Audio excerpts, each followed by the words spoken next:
पाकिस्तान से आई सीमा हमारे साथ है। सचिन आप देख सकते हैं, वो सीमा के साथ बैठे हुए हैं। जेल से इनको बेल मिल चुकी है और अब ये अपने घर पहुंच चुकी है, सचिन के घर पहुंच चुकी है अपने चारों बच्चों के साथ। सीमा से बात करते हैं सबसे पहले। सीमा, सबसे पहले आपका पूरा नाम क्या है? मेरा सीमा गुलाम हैदर पूरा नाम है और अब यहाँ सीमा सचिन होगा अनकरीब बहुत जल्द। तो आप पाकिस्तान में कहाँ की रहने वाली थी? मैं कराची की, मेरा गांव सिंध में है, कराची भी सिंध में है, मेरा गांव तो दूर है, पर अब जो मैं रहती थी तब 6-7 साल से मैं कराची में रह रही हूँ, 8 साल से कराची में रह रही हूँ। सचिन से किस तरीके से आपकी मुलाकात हुई, कैसे ये पूरा इश्क जो है वो परवान चढ़ा, इसके बारे में आप जरा डिटेल में बताइए। हमारी पबजी में ही हुई मुलाकात। फर्स्ट टाइम तो हम साथ में गेम खेलते थे वहीं में, अचानक एक बार अचानक से आ जाते हैं, कहीं सऊदी का भी होता है, इंडिया के, पाकिस्तान के, सब मिलके ही खेलते हैं, 4-4 लोग खेलते हैं। तो हम ये अचानक से अपने दोस्त के संग खेल रहे थे, तो ये 2 आ गए हमारे साथ। तो उसे पबजी खेलते खेलते तकरीबन 2 महीने तक तो पबजी खेलते रहे। फिर नंबर दिए एक दूसरे को, फिर एक दूसरे को अपनी कंट्री दिखाते थे, ये मुझे अपनी दिखाते थे, मैं इनको अपनी दिखाती थी।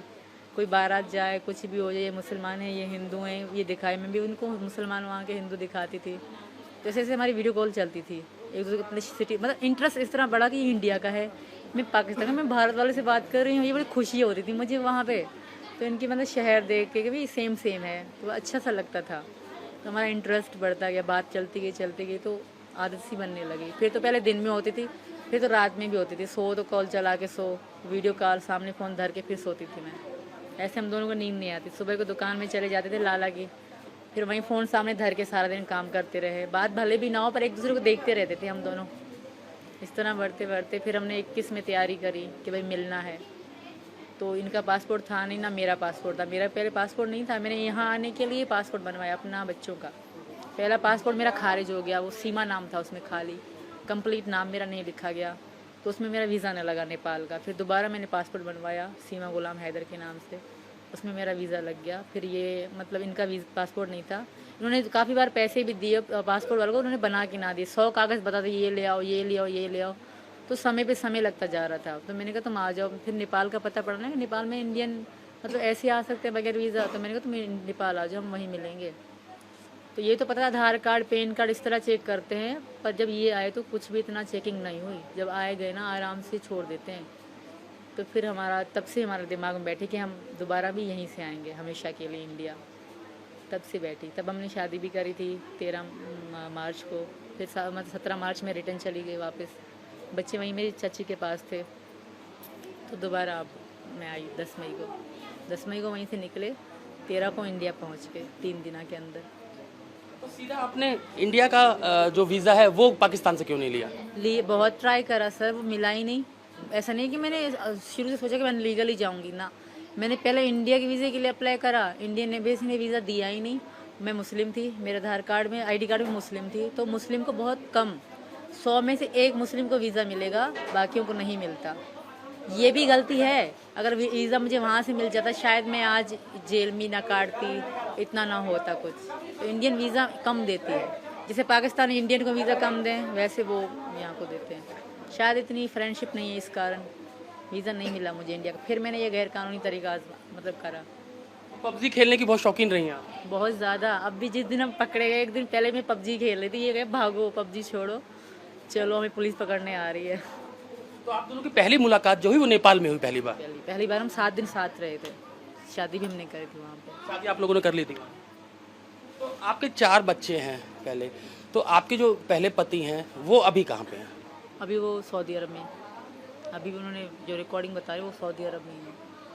उनसे मेरा कोई वास्ता नहीं, वो बकवास कर रहे हैं वैसे ही, कि ऐसा थोड़ी है, इंडियन गवर्नमेंट पागल थोड़ी है कि ये कह देंगे वापस। मैं भी चिल्ला चिल्ला के कह रही हूँ, मैं इंसान नहीं हूँ, मैं यहाँ तुम्हारे देश में हूँ, तो मेरी भी सुनना चाहिए उनको कि वो मेरी नहीं है ना। हमारे पहले तो वो किसी से भी, किसी मुल्ला से, किसी से भी पता कर लें जो मुस्लिम में है, कि 6 महीने पति पत्नी अगर रिलेशन में ना रहें, क्या डिवोर्स हो जाती है खुद से? अगर वो ना करे तो अलग बात है, वो हो जाती है। तो वो मेरे पति नहीं है, वो कितना भी खुद को चिल्ला चिल्ला के कहें ना, वो मुझे मतलब फंसाने की कोशिश कर रहे हैं, पर मैं फंसूंगी नहीं। वो उसकी सब सपोर्ट करेंगे, मानती हूँ, पर मेरी भी यहाँ के सपोर्ट करेंगे। जब मैं जेल में थी ना, वहाँ जेल के मुस्लिम भी मुझे बहुत चिढ़ा रहे थे कि तुम्हें शर्म नहीं आई, धर्म छोड़ते हो। कैदी थी वो भी औरतें, तो मैंने वहाँ पे बड़े जेलर थे, उनको कह दिया, मैंने कहा मुझे इंडिया के मुसलमानों से कोई उम्मीद नहीं, अब जो करेंगे मेरे लिए हिंदू करेंगे, क्योंकि मैं इस धर्म में आ चुकी हूँ। वो टोकती थी मुझे वहाँ की मुस्लिम जो कैदी थी औरतें कि धर्म छोड़ दिया, ये छोड़ दिया, ईमान से भटक गई हो, इस तरह की बहुत मतलब बातें। फिर मैं पुलिस वाली थी रीमा और शिवानी दीदी, वो बहुत अच्छी थी, तो उनको मैंने कंप्लेन करी, तो उन्होंने डांट दिया मेरे को कि क्यों कह रहे हो, कहते जब हिंदू लड़की मुस्लिम से करे तो वो राइट है, अगर मैंने करी तो वो रॉन्ग कैसे हो गया, मैं अपनी मर्जी से कर रही हूँ, मैं बच्ची नहीं हूँ, 27 साल की हूँ। जब नेपाल में आपकी पहली मुलाकात थी तो बच्चों को आप पाकिस्तान ही छोड़ के आई थी? तो पाकिस्तान छोड़ आई थी मैं। तो जब मुलाकात हुई आपकी नेपाल में, आप लोगों ने शादी कर ली, उसके बाद क्या अगला डिसीजन था, क्या आप लोगों ने तैयारी की, कैसे हिंदुस्तान आगे आना है, इसके लिए आप लोगों ने क्या किया? पहले तो हम मिले इस कारण कि हमने सिर्फ फ़ोन पे एक दूसरे को देखा था। ये कहता है मैं ऐसा हूँ, मैं ऐसा हूँ, मैं कहती मैं ऐसी हूँ, ऐसे कि मिलें एक दूसरे को, अगर हम ऐसा हो ना कि हमसे पसंद भी ना आए, और मैं हमेशा अगर डिसीजन करके घर बार बेच के आ जाऊँ और हम एक दूसरे को पसंद भी ना आए, कुछ ऐसा वैसा हो जाए, 4 दिन की चांदनी हो शायद, तो हमने मिलने का डिसीजन लिया। बच्चे मैंने वहीं छोड़े चाची के पास, उनको कहा मैं लाहौर जा रही हूँ घूमने, भी 7 दिनों के, क्योंकि लाहौर का रास्ता 2 दिनों का है, 4 दिन रास्ते के, 3 दिन मैंने घूमने के बता दिए, क्योंकि जहाज़ में तो मैं 4 घंटों में पहुँच गई थी। तो हम मिले मुझे बहुत अच्छे लगे। पता नहीं, मैं इनको लगी कि ना मुझे बहुत ज़्यादा अच्छे लगे, बहुत स्वीट थे, तब अब पता तो हमारी वहीं हो गई। तो उसके बाद क्या हुआ फिर, आप लोगों ने कैसे इंडिया कैसे पहुंचे? फिर मैं वापस चली गई, शादी वादी हमने करी, मैंने इनको प्रेशर कर मुझसे शादी कर ले, अब कुछ भी हो जाए मैं ना रह पाऊँ इनके बगैर। फिर हमने वहीं शादी कर ली। शादी करने के बाद हम साथ रहे। जब मैं आई तो ये भी रोई थोड़ा, मैं भी बहुत रोई।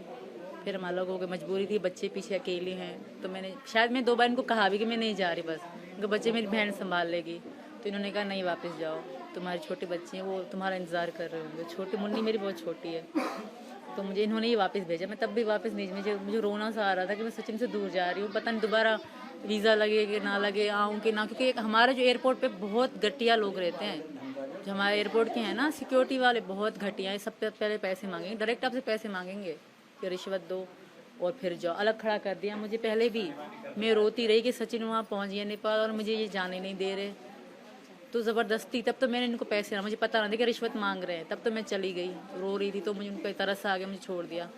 दूसरी बात तो मुझे अलग ही खड़ा कर दिया उन लोगों ने, अलग खड़ा कर दिया मुझसे, मतलब 300 साथ थे आपके? हाँ, दूसरी बार $300 थे, $150 मुझे सभा नाम था उसका, आख लास्ट चेकिंग में। यहाँ कह रहे थे रेड लाइन बने क्या वो लगा देंगे, यहाँ तो तुम्हें पेमेंट करना होगा, फी पासपोर्ट 10,000 रुपये रिश्वत मांग रही थी। फिर उन्होंने मुझसे कागज़ में ही डलवा के मतलब $150 लिया। बाकी मुझे पता $150 $300 थे टोटल मेरे पे, वो भारत से पहले ख़त्म हो गए। 6 लाख की तो टिकट आई खाली हमारी, और जो मैं कागज़ बनवाती थी ना, वो भी 10,000 की चीज़ 20,000 में बन रही थी, क्योंकि मैं अर्जेंट बनवा रही थी, मुझे आना था यहाँ। तो फिर बच्चों को लेके दोबारा आप वापस नेपाल पहुंची? हाँ। तो सचिन नेपाल वहाँ पहले पहुंच चुके थे? नहीं, दोबारा ये ना, इनको लाला ने छुट्टी ना दी, लाला इनके ने, जो इनकी लाला इन्होंने छुट्टी ना दी, तो ये यहीं पर रहे। यहाँ पे 4 खाने पीने का सामान ये सब लेते रहे यहाँ पे ना। जैसे मैं वहाँ से निकली ना, तो ये ले रहे थे, और मैंने मना कर दिया जो होगा पहले इन्होंने कहा गाड़ी वाले से हमने बात करी थी, कि गाड़ी वाले ने कहा हाँ मैं तुम्हें बॉर्डर क्रॉस करा दूंगा, कोई दिक्कत नहीं है। इन्होंने कहा मेरी पत्नी है वहाँ पे, उसका आधार कार्ड खो गया है, तो कह रहे मैं क्रॉस करा दूँगा, कोई दिक्कत नहीं, गाड़ी वाले ने कहा।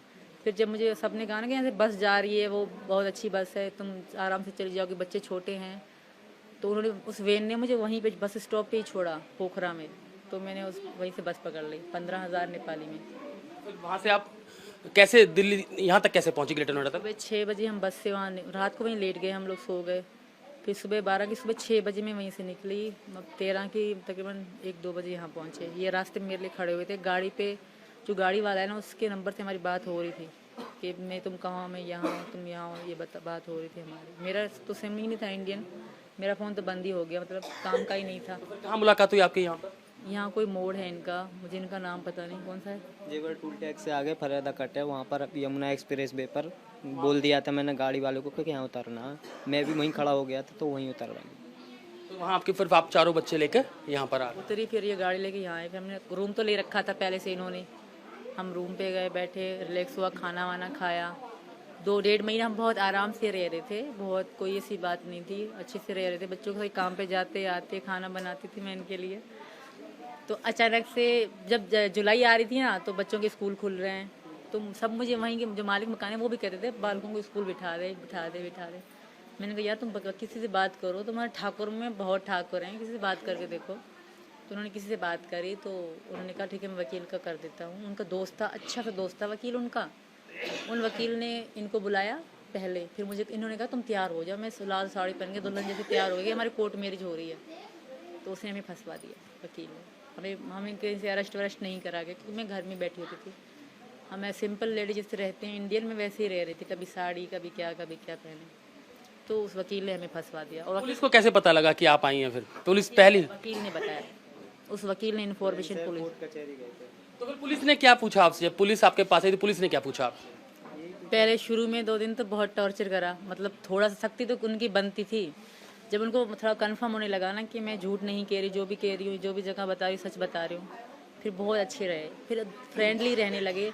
एक थे, मैं नाम नहीं बोलूँगी, एक ऑफिसर थे, मुस्लिम ही थे, बहुत मारा इनको, बहुत ज़्यादा, बहुत ही ज़्यादा, जितने हद से ज़्यादा कहते हैं ना, मुझे भी मारा, इनको भी मारा, गाली गलौज भी करा। ओनली वन, एक ही ऑफिसर ने, बाकी सब ने बहुत रिस्पेक्ट दी। बहुत जैसे पाकिस्तानी में थी तो बहुत अच्छे से मुझसे बात करना, बच्चों का ध्यान रखना, हमें साथ बिठाते थे, बहुत रिस्पेक्ट की हमारी।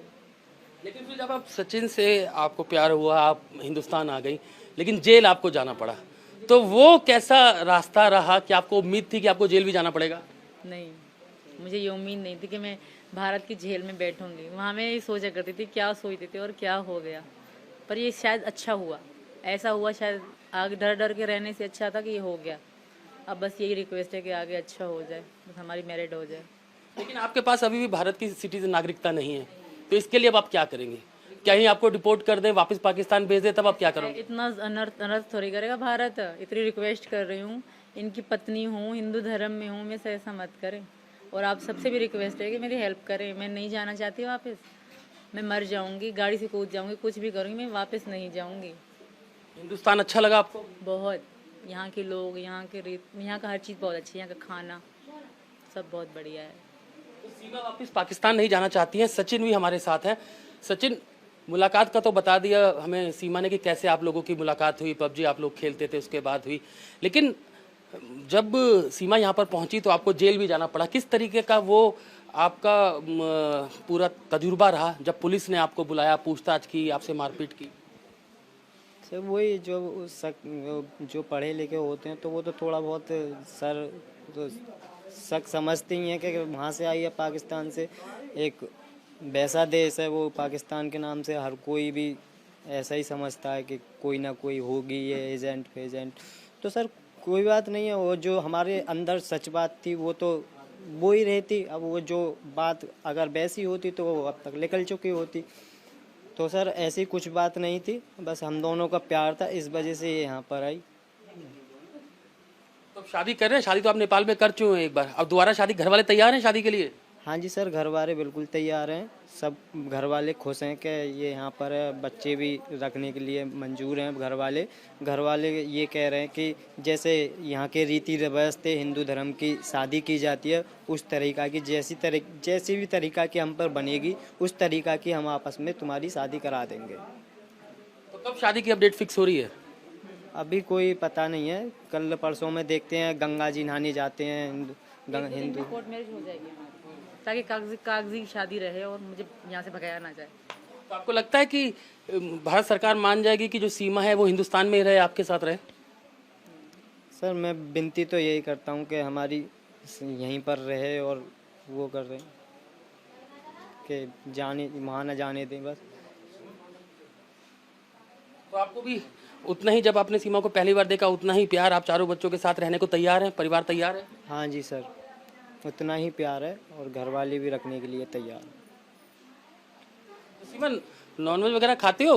ये तो मेरे को लग रहा है कि सचिन तो शायद खाते हैं। अब तो आलू पराठे, आलू मटर, आलू ये तो यही खाना ज़्यादा पसंद करूँ अब तो।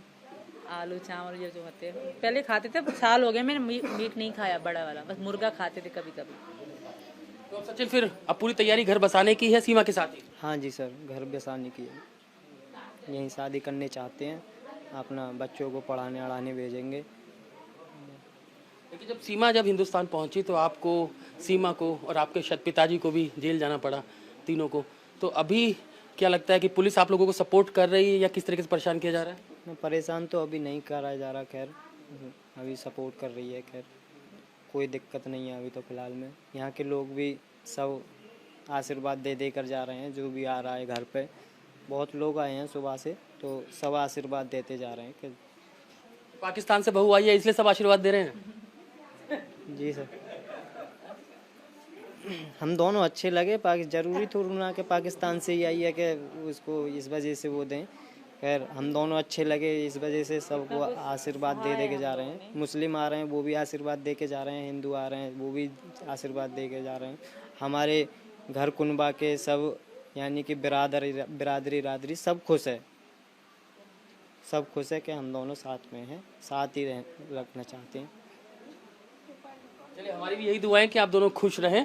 और सीमा और सचिन को आपने सुना। सीमा आप देख सकते हैं चेहरे पे मुस्कान है, काफ़ी खुश है हिंदुस्तान आके। उसका कहना है कि वो वापस पाकिस्तान नहीं जाना चाहती है और सरकार से भी वो यही गुहार कर रही है कि उसे वापस ना भेजा जाए, उसे हिंदुस्तान में रखा जाए। वो हिंदुस्तान को बहुत पसंद करती है, वो हिंदुस्तान की बेटी बनना चाहती है। और सचिन को आपने सुना कि सचिन का कहना ये है कि वो चारों बच्चों को एक्सेप्ट करता है सीमा के, और वो अब सीमा के साथ ही अपना घर बसाना चाहता है। कैमरामैन कुलदीप रावत के साथ अतुल भाटिया, इंडिया टीवी, जेवर। इंडिया टीवी हर वक्त हर जगह डाउनलोड करने के लिए सर्च करें India TV news Google play store या ऐप स्टोर पर।